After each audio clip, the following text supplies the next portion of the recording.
Good evening, Jamestown. I'm Keely Gross, and I welcome you back to another JCTV update. Thank you for joining us. I hope you are all staying warm and having a wonderful evening.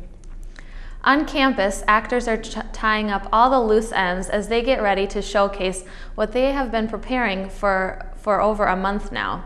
The production of The Nerd will make its debut next Thursday, February 10th, and will run through Saturday, February 12th. The performances will take place at 7:30 in the Denault Auditorium of the Ryland Fine Arts Center. Tickets, which can be purchased for $7, can be reserved now by calling the Jamestown College box office at 701-252-3467, extension 2435, or by emailing tickets@jc.edu.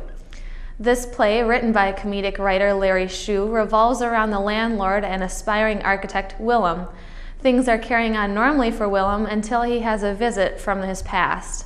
The man who saved his life in the Vietnam War pays him a visit. However, Willem soon realizes that his new guest, Rick, of whom the play is named for, is a little bit off in various ways, which makes for a very interesting visit. Student director and senior Jordan Wolf stated that the play is full of quick lines and will ensure lots of laughs. This is probably due to the hilarious and fun-loving cast comprised of Peter Odney, Bob Heinzen, Morgan Bossman, Carl Hadia, Tony McIntyre, and Alyssa Weinstein. This is a play that you will not want to miss, so reserve your tickets now. In local news, Stutsman County has declared a snow emergency as of yesterday. According to the Jamestown Sun, the county has deemed the snowfall that we have received as being abnormally excessive and thus concluding that a snow emergency must be issued. The county has recorded 10.5 inches of snow for November, 25 inches received in December, and a whopping 31 inches in January.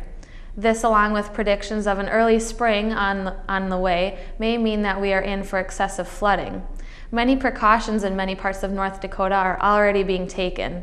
As of yesterday, the county is appealing for more funds to be added to the emergency fund, which they hope will help add to flooding preparations in the spring. This past weekend, a rock concert was held in Jamestown. JCTV correspondent Caleb Ruby has more on that story. Saturday night at the Knights of Columbus, 4 heavy metal bands got together to put on a show. The event was the J-Town Throwdown. It was organized and headlined by Jamestown's own Seferitus. David Bratton plays bass in the band and is a resident director on campus.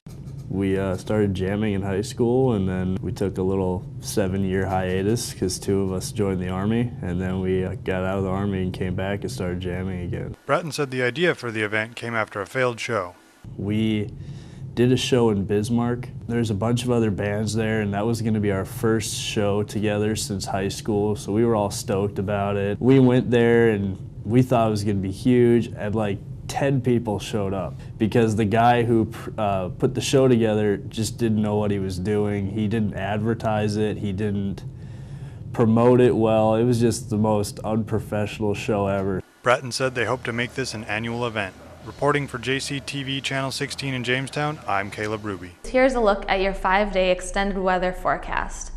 Tomorrow we will expect a high of 26 with mostly cloudy skies, and although it will be a bit breezy on Friday, the high will reach 30 degrees with mostly cloudy skies. On Saturday, the high is expected to reach 23 degrees with partly cloudy skies, and on Sunday there's a possible chance for snow and high winds with a high of 18.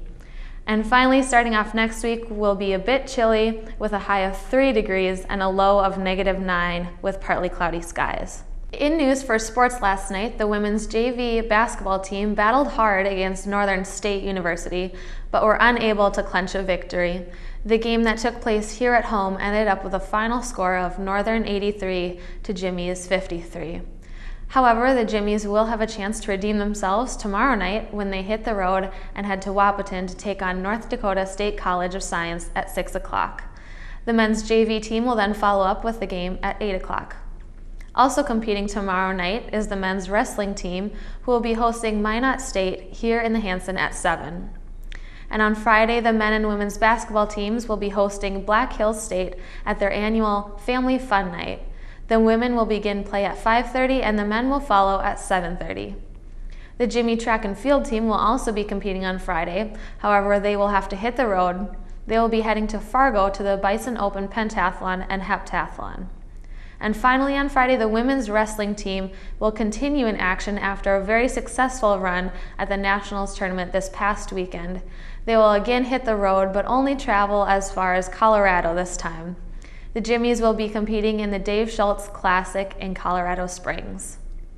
Well, that wraps up things for your Wednesday update. Once again, thank you for tuning in to us here at JCTV, where we love connecting the campus to the community. I'm Keely Gross. Thank you, and have a great night.